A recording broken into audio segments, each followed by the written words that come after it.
Kak Yo, mai tengok air sebelah bojong ni. Air tak surut lagi ni. Tapi surut pada mareng. Mareng dia mau kata sekat nu. Sekat pom minyak dekat makan ni nu. Tapi hari ni sekat ni ya Kak Yo. Jadi kereta mutu tak boleh pergi lagi lah tengok basah demo nu. Loh. Kena mareng sekat no. Mareng nak kamu lagi. No. Ni surut sikit dah deh. Tu banyak dah tak sikit dah. Mu tengok nu. Hujan pun tengah turun lagi ni. Surut dah pun okat naik ada lagi lah. Moga hujan duk turun tak tiwadu lagi. Tadi serat setan ni turun pulak. Tu adik dia duk main. Nu dalam getah tengok nu. Tak gari gapo nu, gari air saja. Basah sungguh duk belah lek ni. Basah jual nasi kabu pagi-pagi tu deh. Tengok duk tengah batah dah nu.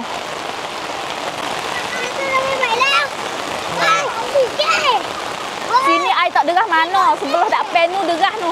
Sini budak boleh main lagi lah. Nak berenang, nak pol lagi ni. Tengok duk main basah juga pok yo.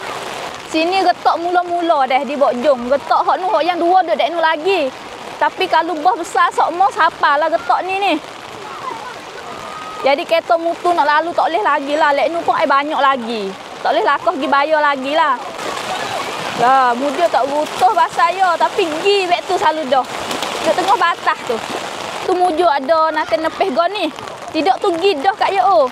Tengok tu yo duk lekat di gon ni. Tu. Sebelah lek sana pada basah tu dah air derah dah tak boleh pergi dah. Sini boleh jalan lagi budak-budak duk main ni sini. Lek sana nu air kuat dah, air sekat pinggir dah lek nu. Tak boleh nak pergi lagi lah. Nanti tengok esok deh kalau surut kerana kita mai update mula. Jadi tahun ni berat sungguh. Duk kata tahun dulu tu teruk dah, tahun ni teruk lagi. Air sapa serata. Lepas tu banyak pada sokmo-sokmo. Dengan Nara, Jala, Taning, Segoro.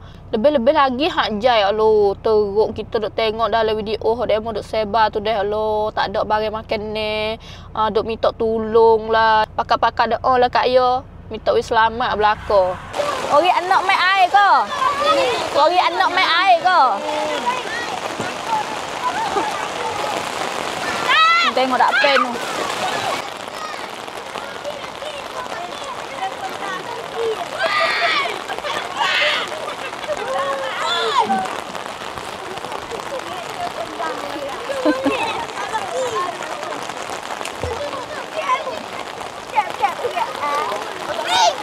Kak Sali boleh mari sekat ni ya Kak Yo. Kalau nak pergi lek sana tu kena naik perahu lah. Jadi kok Kelebeng lagu mana kita tak boleh tahu juga. Boleh masuk sekat ni ya. Ni sebelah Kali Kanyi. Air nampak surut dah tu. Tapi Kak Yo kena duk ngarang dalam air lagi tu.